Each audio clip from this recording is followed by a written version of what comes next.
दिल्ली की एक हसीन लड़की और दुर्लभ हिम मानव यति का अनोखा प्रेम। नेपाल के अन्नपूर्णा हिमालय में बर्फ गिर रही थी।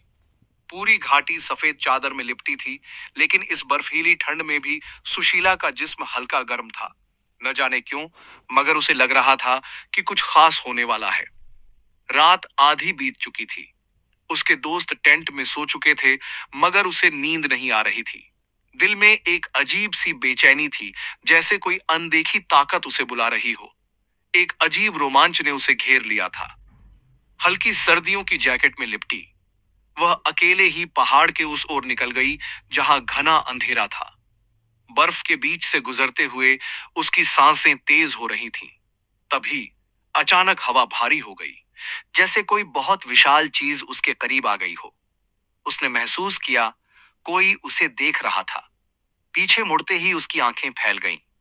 सामने खड़ा था एक दैत्याकार पुरुष, करीब 12 फुट लंबा, चौड़ा सीना, पूरा शरीर सफेद घने बालों से ढका हुआ, मगर उसका चेहरा चेहरा एक मर्द का था।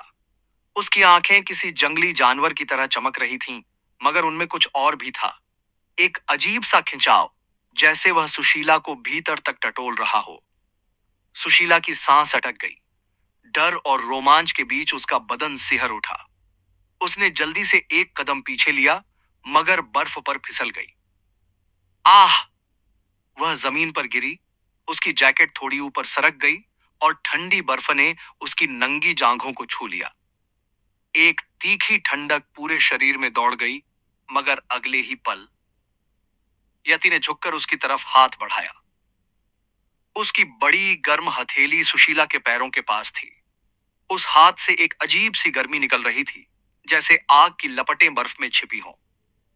सुशीला कांप रही थी, मगर यह ठंड की वजह से नहीं था। यह एहसास कुछ और था, कुछ अनजाना, कुछ अजीब। यति ने अपनी गहरी भारी आवाज में कहा, तुम इंसान? सुशीला ने कांपते हुए उसके हाथ को छुआ। उसकी हथेली पत्थर की तरह कठोर थी, मगर आग की तरह गर्म। बस एक स्पर्श और उसकी दुनिया हमेशा के लिए बदल गई। यति की हथेली में अजीब सी गर्मी थी, जैसे ठंड में जलती हुई आग। सुशीला का हाथ कांपते हुए उसके हाथ से छू गया। एक ही पल में उसकी पूरी देह में अजीब सी सनसनी दौड़ गई। यह डर नहीं था, यह कुछ और था। यति की आंखें गहरी थीं, जैसे किसी रहस्य से भरी हुई। उसने सुशीला को ध्यान से देखा, जैसे वह किसी अनमोल चीज को पहली बार छू रहा हो। तुम यहां क्यों आई? उसकी भारी आवाज गूंजी। सुशीला ने होंठ खोले, मगर शब्द नहीं निकले। उसके दिल की धड़कन तेज थी। यति का हाथ अभी भी उसकी हथेली को हल्के से दबाए हुए था। उसकी पकड़ मजबूत थी, मगर उसमें कोई हिंसा नहीं थी।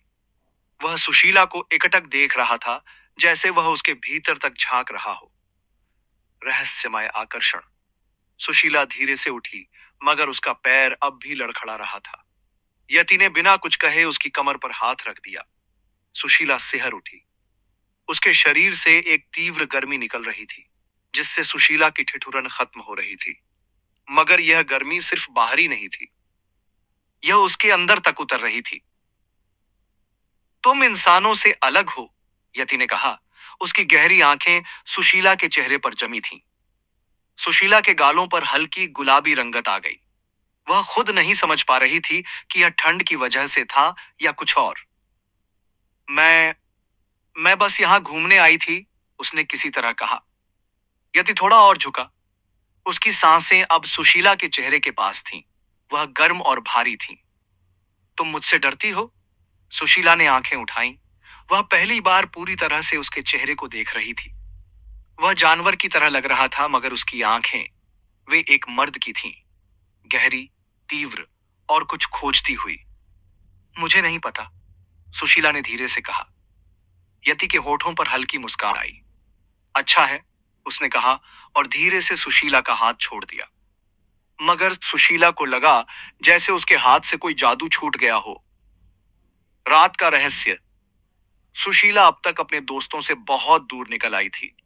ठंड बढ़ रही थी, मगर उसे अब ठंड महसूस नहीं हो रही थी। यति अब भी वहीं खड़ा था, उसकी आंखें अब भी सुशीला पर टिकी थीं। तुम्हें जाना चाहिए, उसने कहा। मगर सुशीला की जिज्ञासा अब और बढ़ चुकी थी। तुम कौन हो? यति ने हल्का सा सिर झुकाया। मैं इस हिमालय का हिस्सा हूं, उसने रहस्यमय आवाज में कहा। सुशीला को महसूस हुआ कि यह कोई साधारण प्राणी नहीं था। इसमें कोई शक्ति थी, कोई रहस्य था, और अब वह इस रहस्य का हिस्सा बन चुकी थी। क्या सुशीला वापस जाएगी या यति की दुनिया में और गहराई से उतरेगी? रात घनी हो चुकी थी। बर्फीली हवाएं तेज हो रही थीं, लेकिन सुशीला को अब ठंड नहीं लग रही थी। यति की आंखें अब भी उस पर टिकी थीं, जैसे वह उसके हर एहसास को पढ़ रहा हो। मैं तुम्हें और जानना चाहती हूं, सुशीला ने धीमी मगर ठहरी हुई आवाज में कहा।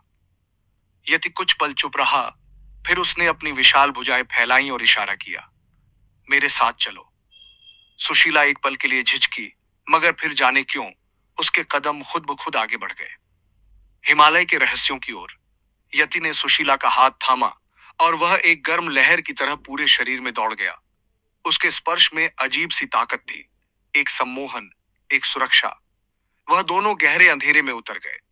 बर्फ के पहाड़ों के बीच से गुजरते हुए सुशीला को एहसास हुआ कि यति उसे किसी अनदेखी दुनिया की ओर ले जा रहा है।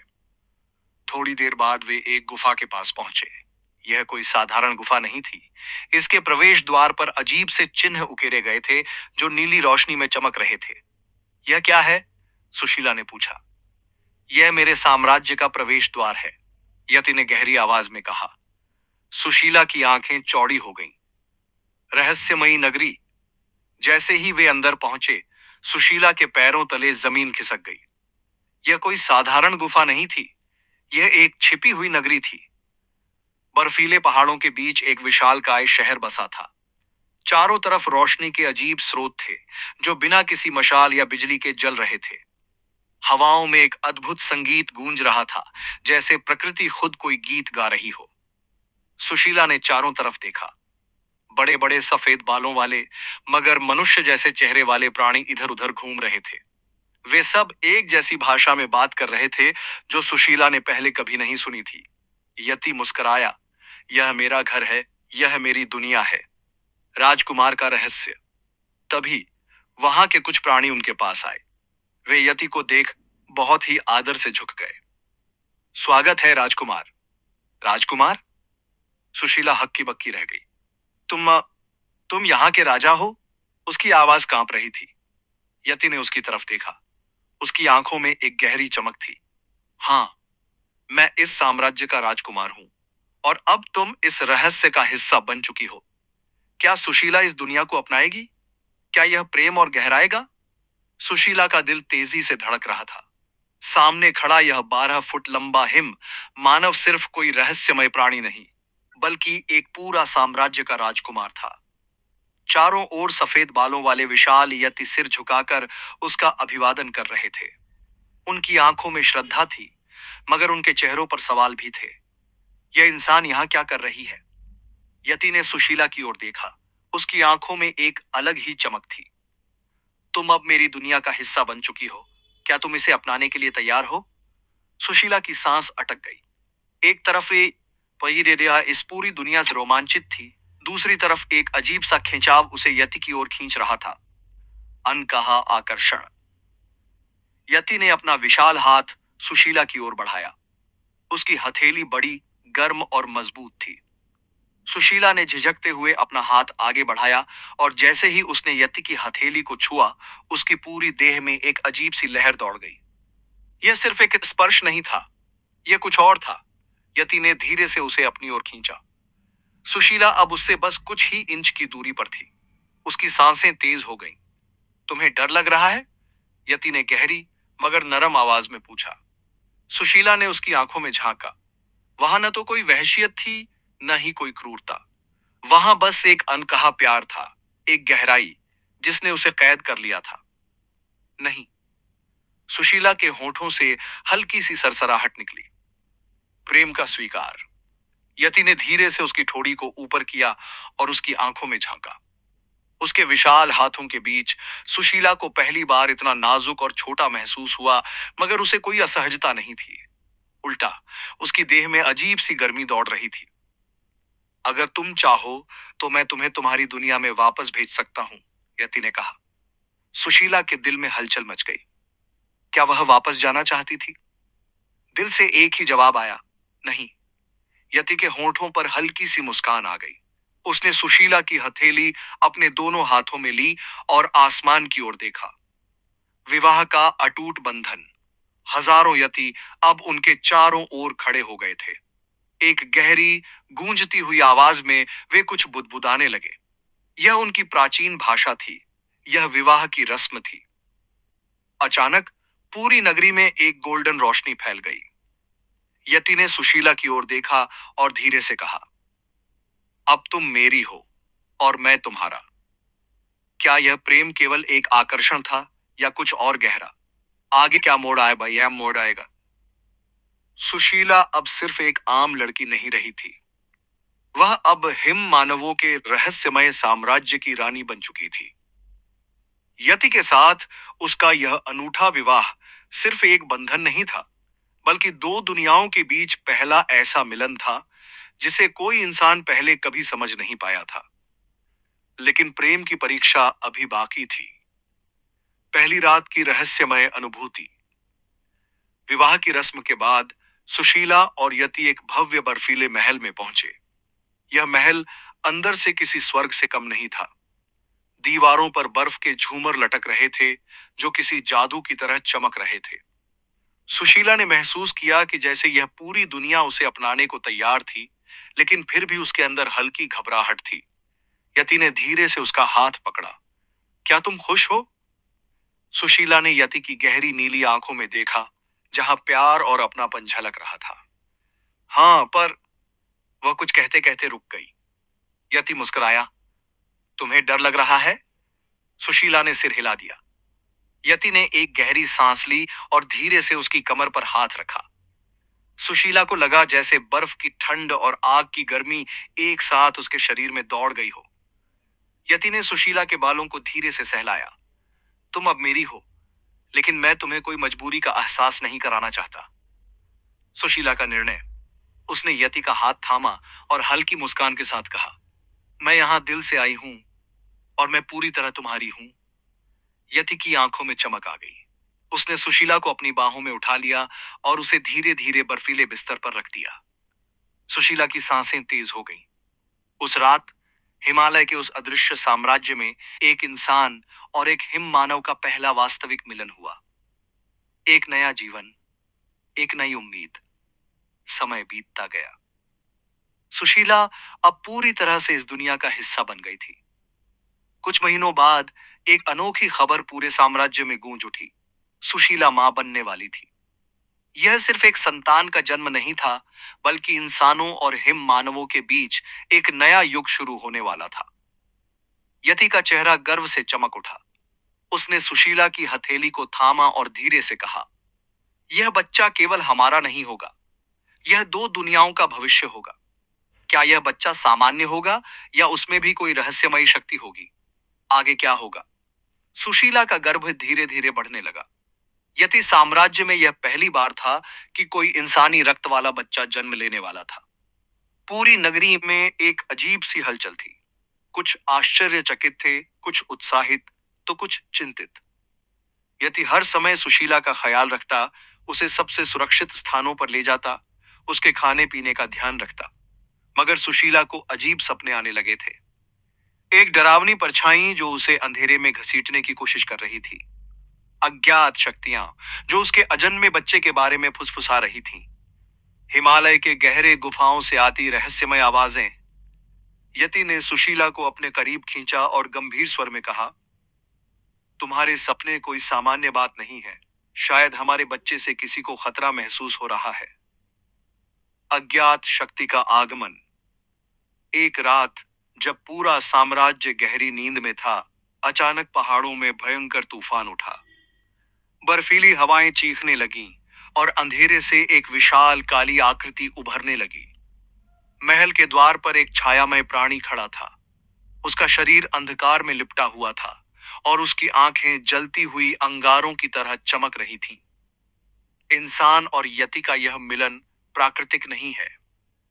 वह गूंजती हुई आवाज में बोला, यह संतान इस दुनिया के संतुलन को बिगाड़ देगी।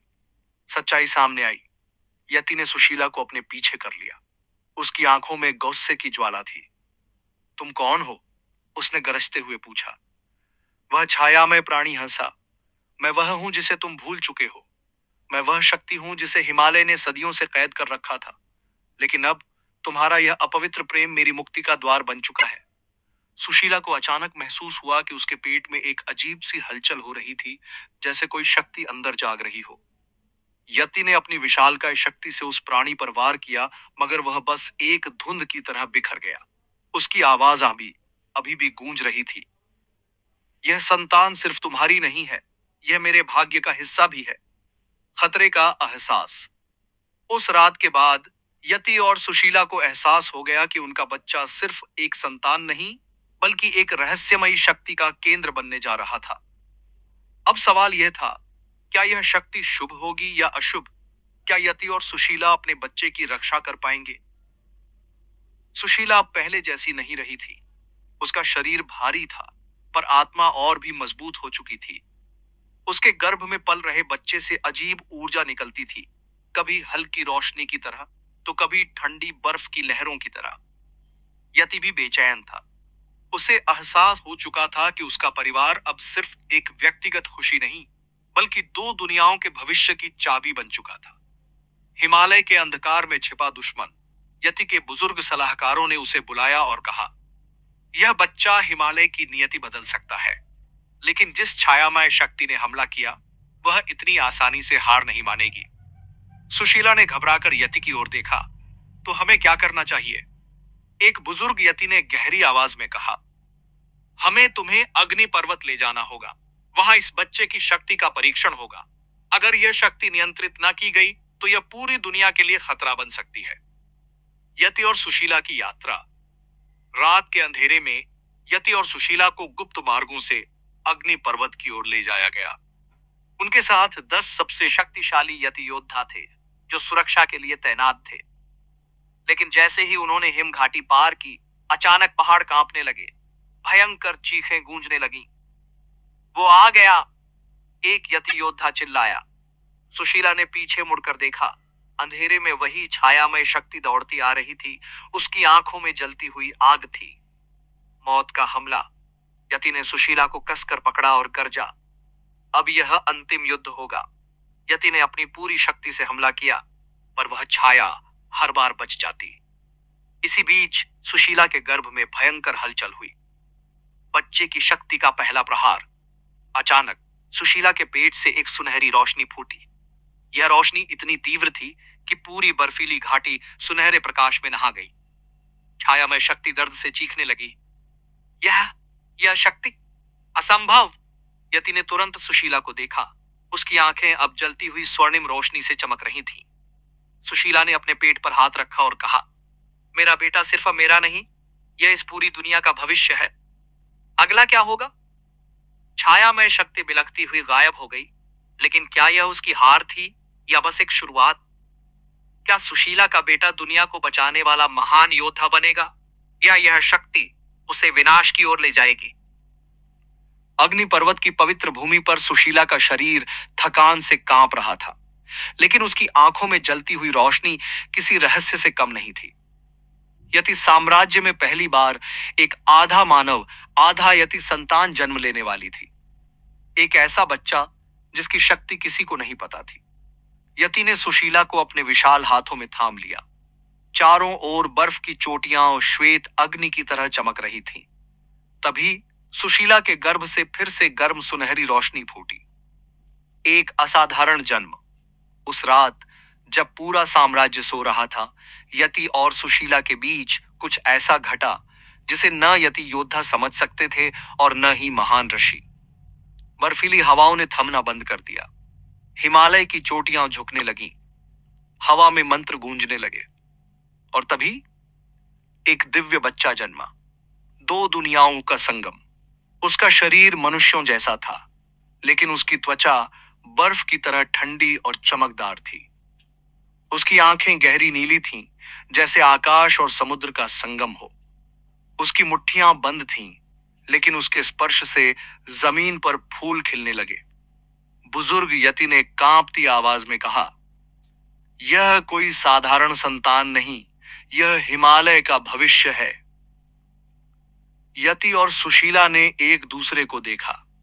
उनके बेटे का जन्म सिर्फ एक नई शुरुआत नहीं, बल्कि एक नई कड़ी का जन्म था। एक ऐसा जीव जो मानव और यति के बीच पुल बनेगा। लेकिन इस बच्चे की शक्ति क्या थी? पहली शक्ति का प्रकट होना। बच्चा जैसे ही सुशीला की गोद में आया, उसके चारों ओर बर्फ के टुकड़े हवा में तैरने लगे। अचानक चारों ओर एक प्राकृतिक ऊर्जा फैलने लगी। यति ने घबराकर बच्चे को छुआ, लेकिन जैसे ही उसने स्पर्श किया, एक अजीब दृश्य उसके दिमाग में कौंधा। एक भविष्य जहां मनुष्य और यति साथ रह रहे थे। एक अंधकारमयी शक्ति जो हिमालय को निगलने आ रही थी। एक महासंग्राम जो इस दुनिया के संतुलन को तय करेगा। यति ने झटके से आंखें खोली। यह बच्चा केवल हमारा पुत्र नहीं, उसने कहा, यह भविष्य को देखने और बदलने की शक्ति रखता है। खतरे की आहट। लेकिन इसी पल, जब पूरा साम्राज्य इस दिव्य शक्ति के जन्म का उत्सव मना रहा था, हिमालय के अंधकार में वही छायामय शक्ति फिर से जाग रही थी। वह गरजते हुए बोली, बच्चे की शक्ति को नियंत्रित कर लो, वरना यह खुद अपने माता पिता और पूरे साम्राज्य को नष्ट कर देगा। यति और सुशीला अब दोराहे पर खड़े था। क्या वे इस बच्चे को अपनी दुनिया से जोड़ पाएंगे? क्या छायामय शक्ति सच कह रही थी? क्या यह दिव्य संतान हिमालय की रक्षा करेगी या उसे नष्ट कर देगी? अग्नि पर्वत की गहराइयों में जन्मे इस अद्भुत बालक की शक्ति अब धीरे धीरे प्रकट होने लगी थी। उसके रोने से बर्फीले तूफान उठते, उसकी हंसी से हिमखंडों में कंपन होता और उसकी सांस से वायुमंडल में ऊर्जा की लहरें दौड़ जाती। लेकिन यह शक्ति कितनी खतरनाक थी। यति साम्राज्य में उत्सव का माहौल था। सभी यति इस बच्चे को एक दैवीय उपहार मान रहे थे, परंतु बुजुर्ग यति ऋषि चिंतित थे। शक्ति का परीक्षण। बच्चे को लेकर यति और सुशीला को एक प्राचीन गुफा में बुलाया गया, जिसे भाग्य की गुफा कहा जाता था। यहाँ यति योद्धाओं की शक्ति को परखा जाता था। गुफा में प्रवेश करते ही अजीब सा माहौल बन गया। बच्चे की आंखें चमकने लगीं और तभी पृथ्वी कांप उठी। गुफा के भीतर छिपे प्राचीन शिलालेख स्वयं जलने लगे, जैसे वे कुछ प्रकट करना चाहते हों। बुजुर्ग यति ऋषि ने कांपती आवाज में कहा, यह बच्चा सिर्फ शक्ति का पुंज नहीं, यह नियति का द्वार खोलने वाला है। कैसा द्वार? यति ने चिंतित होकर पूछा। मनुष्य और यति सभ्यता को जोड़ने वाला द्वार। मनुष्यों तक संदेश। उसी रात सुशीला ने एक सपना देखा। वह देख रही थी कि काठमांडू की घाटियों में मनुष्य हिमालय की ओर बढ़ रहे थे। वे यति साम्राज्य को ढूंढने के लिए तैयार थे। अचानक सपने में वही छायामय शक्ति प्रकट हुई और उसने गरजते हुए कहा, अगर यह द्वार खुला तो युद्ध निश्चित है। मनुष्य और यति साथ नहीं रह सकते। वे कभी हमारे अस्तित्व को स्वीकार नहीं करेंगे। सुशीला घबराकर उठी। यति, हमें मनुष्यों तक संदेश भेजना होगा। हमें अपने अस्तित्व को छिपाने के बजाय उनके साथ संवाद करना होगा। यति सोच में पड़ गया। उसने अपने पूर्वजों से सुना था कि मनुष्य हमेशा यति को एक रहस्यमयी दैत्य मानते आए हैं। अगर वे जानते कि यति असल में एक संस्कृति और सभ्यता वाले जीव हैं, तो वे कैसे प्रतिक्रिया देंगे? पहला संपर्क। अगले दिन यति और सुशीला ने मिलकर एक योजना बनाई। सुशीला ने अपने पुराने साथियों से संपर्क किया जो काठमांडू में थे। उसने एक गुप्त संदेश भेजा, मैं जिंदा हूं, मुझे ढूंढो, जो देखोगे उसे दुनिया से मत छिपाना। इधर यति ने अपने योद्धाओं को तैयार किया। वे तैयार थे कि यदि मनुष्य हमला करने आए तो उन्हें जवाब देना होगा। कुछ ही दिनों में मनुष्यों की एक टोली हिमालय की गहराइयों में प्रवेश कर चुकी थी। दो सभ्यताओं की पहली मुलाकात बर्फीले तूफानों के बीच। सुशीला के पुराने दोस्त रवि, आदित्य और पूजा धीरे धीरे हिमालय की गहराइयों में पहुंचे और तभी पहली बार इंसानों और यतियों का आमना सामना हुआ। रवि और उसके साथियों की आंखें फटी रह गईं। उनके सामने 12 फुट लंबे सफेद रोएंदार जीव खड़े थे, लेकिन उनकी आंखों में हिंसा नहीं, बुद्धिमत्ता थी। सुशीला उनके सामने आई और कहा, यति कोई राक्षस नहीं है। वे हमारी तरह ही एक सभ्यता है जो सदियों से हमसे छुप कर रह रही है, लेकिन अब हमें साथ आना होगा। लेकिन कैसे? आदित्य ने पूछा। दुनिया हमें कभी स्वीकार नहीं करेगी। वे यतियों को मार डालेंगे, उन पर प्रयोग करेंगे। यति ने गहरी आवाज में कहा, अगर यह बच्चा जन्मा है तो दो दुनियाओं को मिलना ही होगा। यह प्रकृति की इच्छा है, छायामय शक्ति का अंतिम हमला। लेकिन इसी बीच अचानक अंधकार फिर से फैलने लगा। छायामय शक्ति ने हमला कर दिया। आसमान में काली बिजलियां गड़गड़ाने लगीं। बर्फीले पहाड़ों से राक्षसी आकृतियां उभरने लगीं। यह दुनिया दो सभ्यताओं को एक साथ रहने नहीं देगी। छाया की आवाज गूंजी, या तो मनुष्य बचेंगे या यति। और फिर शुरू हुआ अंतिम महासंग्राम। यति और मनुष्य एक तरफ, छायामय शक्ति और उसकी राक्षसी सेना दूसरी तरफ। क्या सुशीला और यति अपने बच्चे को बचा पाएंगे? क्या मनुष्य और यति साथ रह पाएंगे? या फिर दोनों सभ्यताओं का अंत निकट है? बर्फीली हवाओं में गूंजती एक भयावह चीख, यह दो दुनियाओं के मिलन का अंत है। छायामय शक्ति ने अपने विकराल हाथ फैलाए और अंधकार ने पूरा आकाश घेर लिया। काले तूफान से निकलती राक्षसी छायाएं बर्फीले साम्राज्य को लीलने को तैयार थीं। यति और मनुष्य दोनों भयभीत खड़े थे। सुशीला ने अपने बेटे को कसकर पकड़ रखा था। बच्चा रो रहा था और उसके आंसुओं से बर्फ के पहाड़ धधकने लगे। यति साम्राज्य का सबसे बड़ा रहस्य। यति ने सुशीला का हाथ पकड़कर कहा, अब समय आ गया है। मैं तुम्हें हमारी दुनिया का सबसे बड़ा रहस्य बताने वाला हूं। वह उसे लेकर साम्राज्य के सबसे पुराने मंदिर में भागा। उसके दरवाजे सदियों से बंद थे, लेकिन जैसे ही उनका बेटा सामने आया, दरवाजे स्वतः खुल गए। अंदर एक विशाल बर्फीला क्रिस्टल था, जिसके भीतर कुछ काले साए कैद थे। बुजुर्ग यति ऋषि वहां पहले से खड़े थे। यह शक्ति अनंत काल से हमारे भीतर छुपी थी, ऋषि ने कहा। अगर यह बाहर आई तो या तो सब नष्ट हो जाएगा या एक नई दुनिया बनेगी। यति और सुशीला को समझ आ गया। यह क्रिस्टल यति और मनुष्यों के मिलन की आखिरी कुंजी था। लेकिन विश्वासघात और छिपा दुश्मन। तभी एक जोरदार धमाका हुआ। काले तूफान में से एक विशाल राक्षस प्रकट हुआ, जिसकी आंखें खून जैसी लाल थीं। तुमने मेरी कैद तोड़ दी, वह गरजा। अब इस दुनिया का अंत निश्चित है। लेकिन सबसे बड़ा झटका तब लगा जब पीछे से एक आवाज आई, हमें इस बच्चे को सौंप दो। यह आवाज किसी और की नहीं, सुशीला के पुराने दोस्त रवि की थी। क्या सुशीला धोखा खा गई? रवि और उसके कुछ साथियों के चेहरे से डर गायब था। हम इंसानों को यति की शक्ति चाहिए। हम इस बच्चे को विज्ञान के नाम पर नहीं छोड़ सकते। रवि और उसकी टीम अब यति के खिलाफ खड़े थे। हम तुम्हें भी नहीं छोड़ सकते सुशीला। अगर तुम हमारे साथ नहीं आई तो तुम्हें भी मरना होगा। सुशीला सन्न रह गई। क्या वह इतने सालों से गलत इंसानों पर भरोसा कर रही थी? अंतिम आघात और निर्णायक क्षण। यति गुस्से से गरजा और पूरी ताकत से जमीन पर मुक्का मारा। पूरा मंदिर कंपायमान हो गया। छायामय शक्ति, इंसानों का धोखा, यति साम्राज्य की रक्षा। अब यह युद्ध अंतिम मोड़ पर था। लेकिन तभी बच्चे ने अपनी सुनहरी आंखें खोली। और फिर जो हुआ, उसे देखने के बाद हर कोई कांप उठा। वाकी कहानी भाग 2 में